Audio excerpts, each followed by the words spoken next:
Press meet పెట్టిన ముఖ్య ఉద్దేశం ఏమంటే టీడీపీ పార్టీ వాళ్ళు కొన్ని వ్యక్తిగత విమర్శలకు పోయినారు.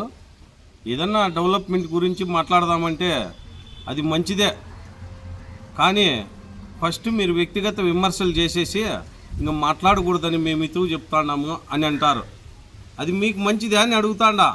మీరు పక్కన కూర్చొని పెట్టుకున్న వ్యక్తులను కన్వీనర్ రాజన్న గారు, మీరు కూడా పెద్దోళ్ళు, మీరు నాకన్నా ముందు సర్పంచ్గా అనిపించినారు, మంచి కుటుంబం నుంచి వచ్చిన వాళ్ళు మీరు నాకు ఇతువు చెప్పేటప్పుడు నీ పక్కన కూర్చుంటాండారే వాళ్ళకి చెప్పాలి కదా, నువ్వు వాళ్ళకి ఇతువు చెప్పాలి కదా, పర్సనల్గా మాట్లాడకూడదు మనము అని మీ వాళ్ళకి చెప్పిన తర్వాత నేను మీ వాళ్ళు మాట్లాడకుండా నేను ఏందన్నా మాట్లాడితే మీరు చెప్పాల నాకు, అంతేగాని మీ వాళ్ళు మాట్లాడేదే మళ్ళీ నన్ను మాట్లాడకూడదు అనేది అంటే మేమేం ఎట్లాగానే పడుతున్నాంనా, మేమేం మనుషులం కాదా? నువ్వు అడిగినావు డెవలప్మెంట్ గురించి 1,30,00,000తో నల్జూరు పంచాయతీలో మేము డెవలప్ చేసినాం ఈ 2 సంవత్సరాల 4 నెలల కాలంలో 3 నెలల కాలంలో అని చెప్తాడావు. నేను సర్పంచ్గా ఉన్న హయాంలో, మా వైఎస్ఆర్సీపీ గవర్నమెంట్ ఉన్న హయాంలో మేము నల్జూరు పంచాయతీకి 6 కోట్లు ఖర్చు పెట్టినాం. ఎక్కడైనా జనాలే చెప్తారు, ఎక్కడెక్కడ అభివృద్ధి జరిగిండేటివి కూడా నీకు పత్రికాముఖంగా కావాలంటే ఎప్పుడైనా నువ్వు నాకు పర్సనల్గా ఫోన్ చేసినా కూడా నేను అన్నీ రాసుకొని వచ్చి నీకు ఇస్తా. ప్రెస్ మీటే పెట్టాల్సిన అవసరం లే, నువ్వు అడుగు నేను ఇస్తా నీకు. మళ్ళీ పెట్టి నిజమా అబద్ధమా అని విచారించుకొని మళ్ళీ పెట్టు, అంతేగాని పర్సనల్గా మాట్లాడద్దండి. నాకు చెప్పే ముందర వాళ్ళకి చెప్పాలని మరోసారి విన్నవించుకుంటూ ఇంకొక లీడరు లక్ష్మీనారాయణ గారు మాట్లాడినారు. లక్ష్మీనారాయణ అంటే మాకు కూడా గౌరవమే, మా మాదిరి చిన్న కుటుంబం నుంచి వచ్చిన వ్యక్తి, మంచోడు, 10 మందికి ఉపయోగపడుతున్నాడు, మేమేం కాదనిలా ఆయనను. కాకపోతే ఆయన అంత వయసు వచ్చినా కూడా విజ్ఞత కోల్పోయి అల్టాలు దెంగుతా తిరుగుతాండారు మీరు అని అంటున్నాడు. మీరు ఇట్లా మాట్లాడతారో నేను ఏందన్నంటే మళ్ళీ నా తప్పు అంటారు. మీరు అనింది మీరు చూపించరు వీడియోలో, మేము అనింది మాత్రం అందరికీ చూపిస్తారు. నేను అల్టాలు దెంగి తిరిగి మీ బజార్లన్నీ 2 బోర్లు వేసిన, సుక్క నీళ్ళు లేవు వేణుగోపాల స్వామి కాలనీకి, నేను వేసిన బోర్లు నీళ్ళే తాగుతాండేదే. 2 బోర్లు వేసిన, 2 మోటార్లు బిగించిన, ఒక బజార్ రోడ్డు వేసిన, నల్లగుట్ట అని పేరుండే, నల్ల గుట్ట లేకుండా గుట్టంతా ఎత్తేసి 2 బజార్లకు రహదారి కల్పించినా. నేను ఆడ పదాంరా నీ బజార్లోకి రమ్మన్నావు కదా, వస్తా. ఎవరు రమణారెడ్డి ఇంటి పక్కన ఉండే గుట్ట క్లీన్ చేసి ఉండేది ఎవరు అని అడుగుదామా? ఎవరు అనేది ఆ బజార్ వాళ్ళే చెప్తారు. ఇంకా ఆ పక్క వెంకటరమణ పూలకుంట వెంకటరమణ వాళ్ళ ఇంటి పక్కన రోడ్డు ఉంది, సిమెంట్ రోడ్డు, అది కూడా గుట్టే ఉన్నింది, అది కూడా క్లీన్ చేసి నేను సిమెంట్ రోడ్డు వేసినది, అది ఎవరు వేసినారని కూడా అడుగుదాంరా. నేను కొన్ని చేసింటా, మీరు కొన్ని చేసింటారా. నేను అడుగుతాండి ఏంది పాలపాటి దీని గురించి మాట్లాడినా ఆ రోజు, నేను ఇంకా పాలపాటి దీని గురించి మాట్లాడినా. మీరు ఏందేందో మీరు ప్రతి బజార్ది చెప్పమంటే ప్రతి బజార్ది ఒక రోజు బహిరంగంగా కూర్చుందాము, మీరు చేసిండేటివి చెప్పండి, నేను చేసిండేటివి చెప్తా, అంతేగాని పర్సనల్ అటాక్ చేయకూడదు. మీరు కూడా అల్టాలు తెగకుండా చూడండి, అవి నేను వేసినానా లేదా అనేది అడగండి, మీరు చెప్తారు, సరేనా? ఇంకోటి మావన్న కొడుకు కొన్ని చెప్పి పంపించినావు నువ్వు, ఎందుకంటే ఏదో నీ వ్యక్తిగత కారణాలతో నువ్వు ప్రెస్ మీట్ పెట్టలేకపోవడము బాధాకరము, పిల్లోని పంపించినావు. నువ్వు ఏం మాట్లాడుతున్నాడు పిల్లోడు? మోటార్ల గురించి మాట్లాడుతున్నాడు పిల్లోడు. అప్పుడు లేను కూడా లేడు, అది నీకు తెలుసు నాకు తెలుసు. పిల్లోడు లేడు అప్పుడు. ఏందో ఆ పిల్లోడు ఏందో నిక్కర్లు వేసుకునే వయసులో ఉన్నాడు అప్పుడు. అది ఏం తెలుస్తుంది? నువ్వు చెప్పి పంపించినావునా? మోటార్లు నేను చెప్తా, ఈయన ఎక్కడైనా ఏ పైప్ గురించి అయినా చెప్తా. నేను పంచాయతీలు ఇప్పటికి నేను 13 సంవత్సరాల కాలం అయింది నేను సర్పంచ్ అయ్యా. ఎక్కడన్నా ఏందన్నాడు అన్నీ చెప్తా నేను. నువ్వు సాకలోళ్ళు బోర్ దన్నావు, సాకలోళ్ళు బోర్ కరెంటు లేకనుంటే మేమే బోరేసింది సాకలోళ్ళకు. మోటార్ బిగించిన నేనే.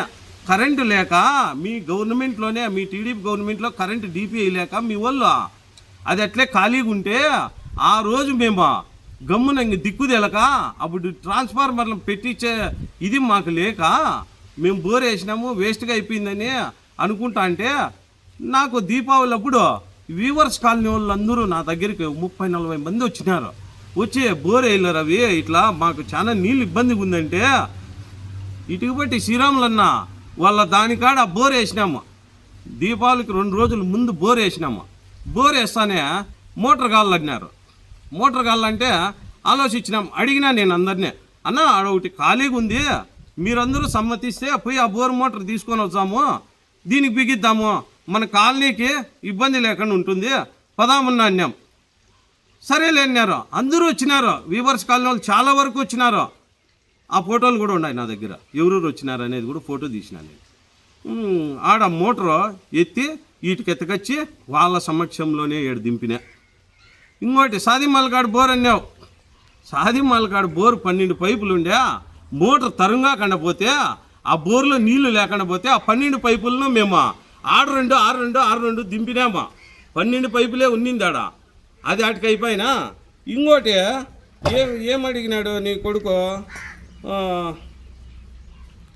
హై స్కూల్లో బోర్ అన్నాడు. హై స్కూల్లో నేనైనా పొద్దు, నువ్వు దిగినా పొద్దు, బోర్ మోటరే లేదు, ఉత్త బోర్ ఉండే. అది కూడా ఎవరు వేసిండేదా? కదిగుంట ప్రసాదన్నే వేసిండేది బోర్. అది ఖాళీకి పెట్టినావు నువ్వు బోర్ దాన్ని. నేను వస్తానే, ఇప్పుడుండే తిరుపాల నాయకే ఉండేది ఎంఈఓ, అడుగు కాళ్ళంటే. నేను కొత్త మోటార్ కొత్త పైపులు దించి సార్కి ఇట్లా బీగాలు ఇచ్చిన స్టార్టర్ నేను, మీరు ఇడుచుకోండి బడికనే, అడుగు కాళ్ళంటే ఆయన పిలిచి ఈ 3 మోటార్లతో నీళ్లు తోలినాను అని చెప్తాడావు. ఒక రోజుకు 100 ట్యాంకర్లు తోలినా నేను. అడుగు ఊర్లో వాళ్ళే మీరు ఇట్లా మాట్లాడితే చీదరించుకుంటారు. నా పిల్లోనికి చెప్పు నా కొన్ని. నేను ప్రసాదన్న గేట్ తాను ఉన్నాను, నాకు చెక్ పవర్ పీకేసినప్పుడు అని చెప్తాన్నాడు పిల్లోడు. నో, ప్రసాదన్న పిలిచింటే నేను బీనానా, నా అవసరానికి నేను బీనానని ప్రసాదన్నకు నాకు తెలుసు. దానికి నువ్వు చెప్పాల్సిన పనిలా. నువ్వు ఒకనాడు ఫోన్ చేసింటివి నాకు, నువ్వు టీడీపీలో చేరిన కొత్తలోనే 1వ రోజో 2వ రోజో చేసింటివి నాకు. ఏమన్నా ఫస్ట్ నా పొద్దునేమ్మా నువ్వు జెడ్పీటీసీ టికెట్ అడిగినాను, నాకు ఎంపీటీసీ ఇస్తానంటున్నాడు, నాకు వద్దంటే నువ్వు ఏడే కూర్చో అన్నాడు. సమయ అట్లా కారు వేసుకొని రా సమయం, నేను వచ్చేస్తాను, బయటికి పరిగెత్తుకుంటూ వచ్చేస్తా, అట్లా కార్లు కూర్చుంటా సమయాన్ని నువ్వు ఏడుస్తా చేసిండేదే. నువ్వు పిల్లోనికి చెప్పలేదన్నా, ఇది కూడా చెప్పమని నువ్వు చెప్పలేదేమన్నా?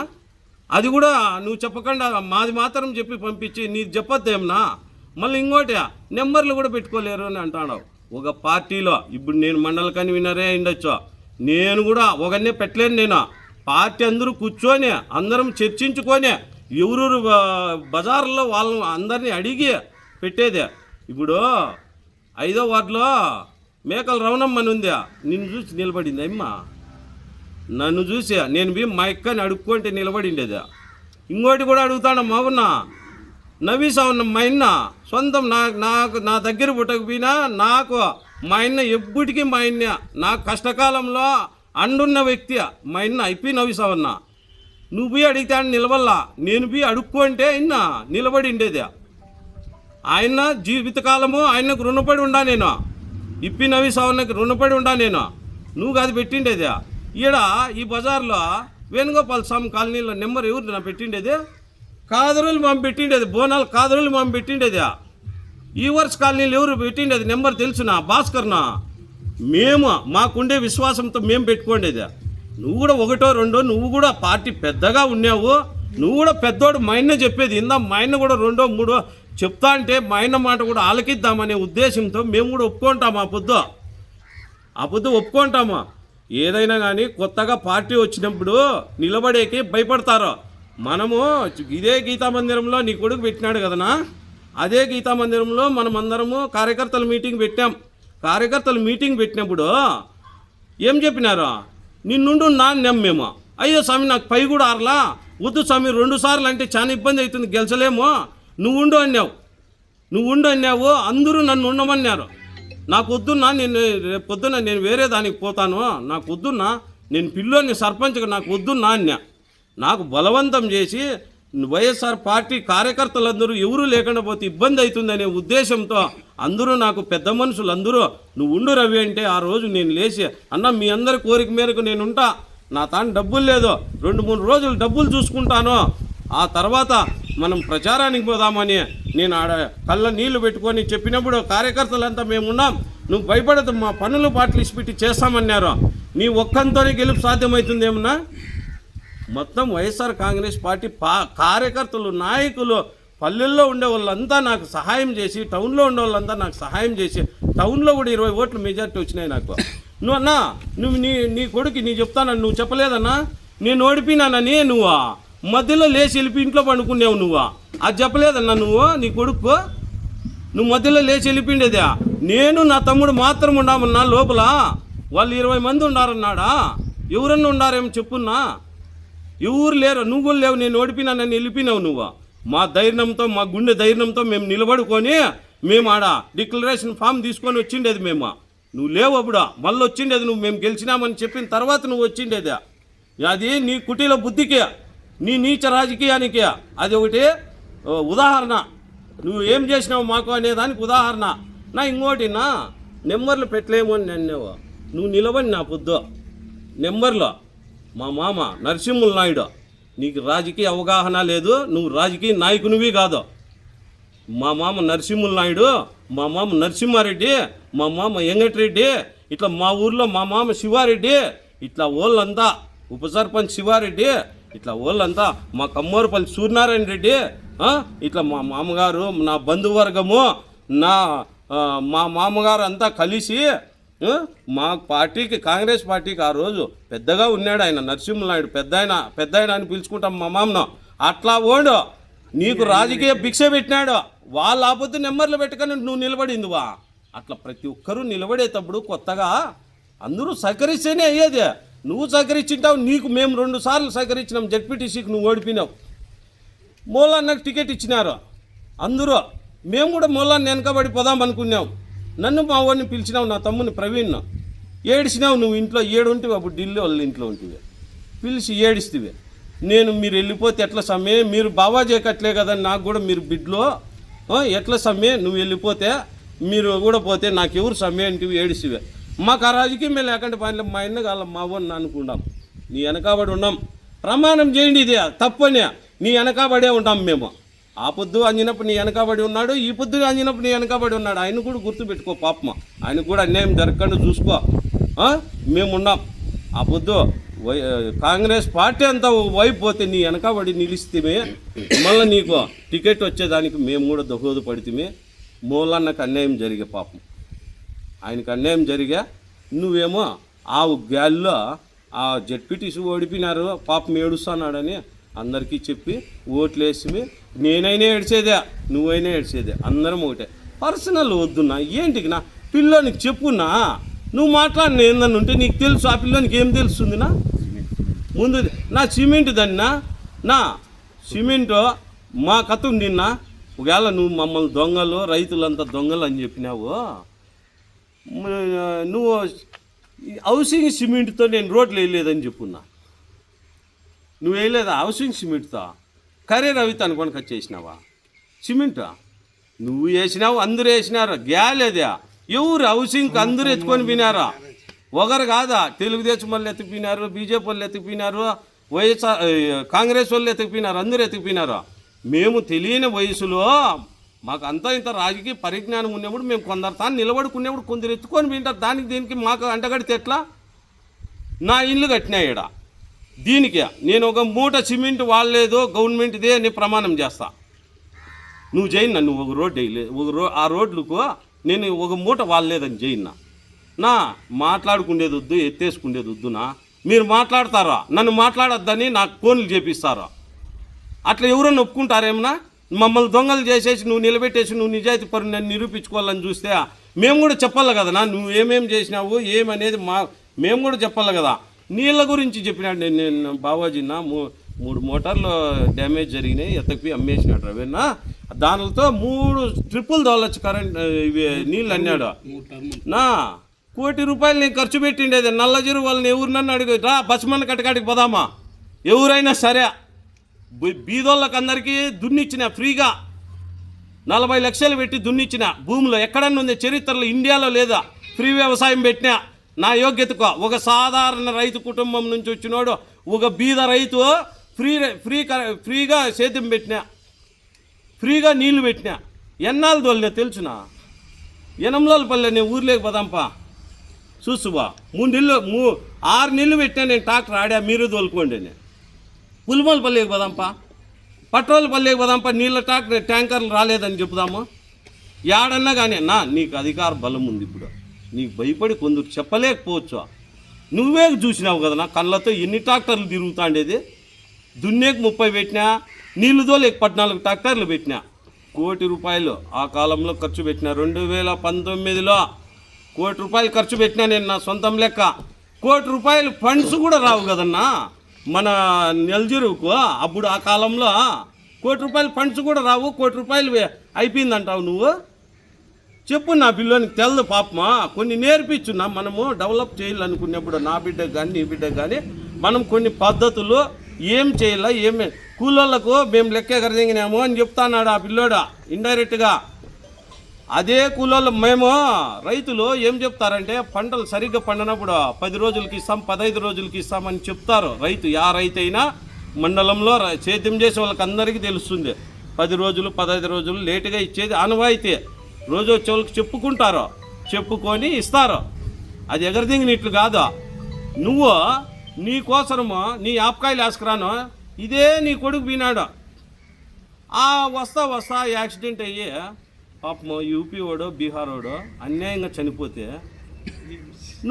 నువ్వు మా ఎమ్మెల్యే గేట్ల కాడ నువ్వు నిలబడుకునేవు కదా. నువ్వు అర్ధరేతులు కాడ టవాలు వేసుకొని నేను ప్రసాదాన్ని ఇంటికాడ నిలబడుకోండేది ఎంత నిజమా, నువ్వు కూడా ఆడవి నిలబడుకోండేది అంతే నిజమా. నువ్వు ఏం మాకు ఎలక్షన్ చేసింటివా 2019లో? నీకు వాళ్ళు సాయం చేయను మా పార్టీ ఎమ్మెల్యేలో. కొన్ని అవసరాల నిమిత్తము, కొన్ని ప్రజాశ్రేయస్సు కోసము ఒక సర్పంచ్ ఒక ఎమ్మెల్యేని కలిసింటాడు. నువ్వు నీ స్వార్థం కోసము నువ్వు ఆ బీదోళ్ళకు అన్యాయం చేసేదానికోసం ఒక లచ్చి ఇచ్చినా ఉన్నావు. వాళ్ళకు ఏడుస్తా కళ్ళనీళ్ళు పెట్టుకొని పోయినారు. మా దగ్గర కూడా కొందరు వచ్చి ఎట్లా ఇంత అన్యాయం అంటే, ఉండూరు మనుషులప్ప మేమేం మాట్లాడకూడదు, బాగుండదు, వద్దు పోండిప్ప, మా తాకి రావద్దండి అని చెప్పినాము. నీ మంచి కోరినాము, నీ శ్రేయస్సు కోరినాము. ఇదే ఈడ ఇస్మాయిల్ అనే వ్యక్తికి, మా కుంట్లపల్లపల్లి హరి అనే వ్యక్తికి కూడా బర్రెముఖలు ఇరిగిపోతే మీరు ఏం సాయం చేసిండేది వాళ్ళకి తెలుసున్నా. వాళ్ళని అడిగితే వాళ్ళే చెప్తారన్నా మీరేం సాయం చేసిండేది. ఏడ్చుకుంటారన్నా వాళ్ళు, కళ్ళ నీళ్ళు పెట్టుకుంటారన్నా. ఇది నా కులోళ్ళకి ఎగరదెంగడం అంటే మేము 10 రోజులు లేటుగా ఇచ్చేది కాదు, ఎగరదెంగేది. అవి చెప్పున్నా పిల్లోనికి కొన్ని అర్థం కాని మాటలన్నీ మాట్లాడుకుంటున్నాడు. ఆ పిల్లోనికి కొన్ని చెప్పున్నా. ఊర్లో నేను ఎన్ని బోర్లు వేసిన పాతూర్లు తెలుసునా నీకు? ఎంత డెవలప్ చేసినా తెలుసునా? 1,60,00,000 రోడ్లు వేసినా నేను నల్జూరు పంచాయతీలో. 20 బోర్లు 22 బోర్లు వేసినా నేను. ఎక్కడైనా బజార్కైనా పదాంపా. ఇది మామూలుగా ఇది నాదే అని చెప్తా అంటారు. అట్లా నువ్వు పదాంరా, ప్రతి బజార్లో చూపిస్తాను నేను చేసిండే డెవలప్మెంట్. పిల్లోని చెప్పు, ఎందుకు రా పిల్లోడు చేసినారు ఆ కాలంలో. మనం చెప్తే జనాలు తాను పల్చనవుతాం రా అని చెప్పున్నా, ఓ మాట చెప్పున్నా. అంతేగాని ఏందంటే అది మాట్లాడి బాగుండదు అట్లాంటివి. చూడు, మీరు ఏంది మాట్లాడినా నేనైతే బదులిస్తా, ఖచ్చితంగా సమాధానం చెప్తా. ఇంతటితో ఆపేయండి. మీరే ఫస్ట్ స్టార్ట్ చేసినారు. నువ్వు ఫస్ట్ మీరు దొంగలు, మీ కుటుంబాలు ఆడ దొంగతనం చేసిన వాళ్ళ కుటుంబాలు నాశనం అయిపోయినాయి, అది ఇదని మీరు ఎగర్థంగా మాట్లాడడం వల్లనే ఇవన్నీ మాట్లాడాల్సి వచ్చింది. మాకేం కొవ్వ ఊరికే మాట్లాడినా. ఇప్పుడు ఎవరు మాట్లాడిన వాళ్ళను ఇప్పుడు నా కూర్చున్నా మమ్మల్ని అనలా. ఆడ మాట్లాడిన వాళ్ళు ఎవరు మమ్మల్ని వ్యక్తిగతంగా మాట్లాడాల. వాళ్ళు ఏమి పార్టీల పరంగా రాజకీయ పరంగా క్వశ్చన్ చేసినారు, సమాధానం చెప్తామన్నాము. ఆల్రెడీ కొన్ని చెప్పినాము. దేవులం గురించి ఇప్పుడు వద్దు, శ్రావణ మాసం అయిపోయినాక మాట్లాడుకుందాము అన్నాము. ఎందుకు అట్లాంటివన్నీ చెప్పు, వద్దు. ఆ పిల్లోనికి తెలియదు పాపము. యాడో ఉన్నాడు అప్పుడు, ఎప్పుడువో 20 ఏళ్ళు 18 ఏళ్ళు అడిగితే ఏం తెలుస్తుంది ఆ పిల్లోనికి? ఆ పొద్దు కాంగ్రెస్ గవర్నమెంట్లో ఆ పిల్లోడు యాడన ఉండింది, బడిలో యాడో చదువుకుంటాను నేను పాపము. అట్లా బడి పిల్లలందరినీ పిలుచుకొచ్చి నువ్వు మాట్లాడిచ్చి నేను అసలు నాకు అట్లా పేరు కూడా చెప్పబుద్ధి కాల నాకు. నీకైతే చెప్తాన్నా, ఒకవేళ నాకన్నా ఒక 7-8 ఏళ్ళు పెద్ద ఉంటావు, నీకు ఒక 58 ఏళ్ళు ఉంటాయి, 60 ఏళ్ళు ఉంటాయి. నాకన్నా 12 ఏళ్ళు పెద్ద కాబట్టి నీకు ఏదైనా సమాధానం చెప్తా. నువ్వు అడుగున్నా. నేను ఇంక తప్ప పిల్లోళ్ళు ఏది మాట్లాడుకునే టీవోటర్ల కాడ మాట్లాడుకున్నట్లు నేను వదిలేస్తా. పిల్లోళ్ళకు తరుముగానే వాళ్ళకి సమాధానం చెప్పనా. ఎవరైనా ఇప్పుడు లక్ష్మీనారాయణ అడిగినాడు, పెద్ద మనిషి, ఆయన 25 ఏళ్ళు 30 ఏళ్ళ నుంచి ఉన్నాడు రాజకీయాలు. ఆయన గురించి కూడా నేను ఆయన అడిగిన దానికి సమాధానం చెప్పిన. రాజన్న మండలికని విన్నారు, నాకన్నా ముందు సర్పంచ్, మంచి కుటుంబం నుంచి వచ్చిన వ్యక్తి. అట్లా వాళ్ళకి చెప్తాను సమాధానమా, పిల్లలకి నేను చెప్పను సమాధానమా. ఇప్పుడు అందుకే నీకే చెప్తాడా నేను. అన్నా నీకే చెప్తానా, పిల్లోళ్ళకైతే సమాధానం చెప్పను. ఎవరంటే వాళ్ళు పెడితే నేను చెప్పను సమాధానమా. మాట్లాడుకుంటా అంటారు. ఇప్పుడు గాలి కూతలన్నీ బయట మాట్లాడతారు. నేను పిల్లోళ్ళకు దావుంచి పిల్లలకు సమాధానం చెప్పుదునా? అయినా కూడా నీ మీద నాకుండే అభిమానంతో ఈడున్నాయని సమాధానం చెప్పిన. నేను నీకు అడిగితే నువ్వు సమాధానం చెప్పలేవు. నా వద్దు నా మనకు ఇద్దరం తాను కలిసి ఉన్నాము, అన్నీ మనం కలిసిమెలిసి ఉన్నాము. ఎందుకు ఇట్లాంటివన్నీ మీరు చేసుకుంటా అండి చెప్పు? ఎందుకు మా మీద నువ్వు అది కూడా అంటే కుటుంబాలు నాశనం అయిపోయినాయనే అంటే మా కుటుంబాలు వినాయనే కదా నువ్వు ఇండైరెక్ట్గా మమ్మల్ని అంటాండేది. భగవంతుడు అనేవాడు ఉంటాన్నా చూస్తా అంటాడు. అదే నేను చెప్పింది మొన్న. నువ్వు ఇట్లా మాట్లాడినావున్నా దేవుడు అనేవాడు ఉంటాడు, మేము బాగున్నామన్నా అని చెప్పింది అదే. మీరు అర్థం కాక పిల్లోళ్ళనేగా నువ్వుకి రేపు నేను కూడా నా కూతురుని పిలుచుకొచ్చి పెట్టిస్తాను. ఇంకా నేను ఈసారి పిల్లోళ్ళు తెలియక ఏంటంటే అది మాట్లాడతారో.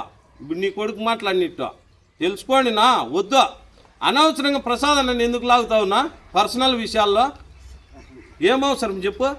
ఒక ప్రజాప్రతినిధి నేను, ఆయన ప్రజాప్రతినిధి ఉన్నప్పుడు ఊరి అవసరాల నిమిత్తమో తాను కలుద్దామనేప్పుడు కలిసింటామా,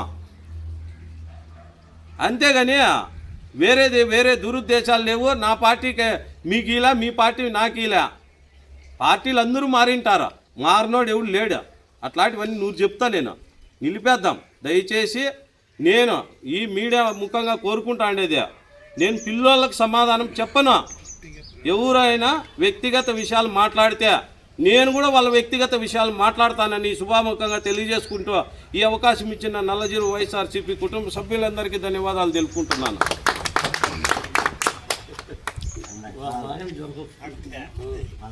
మన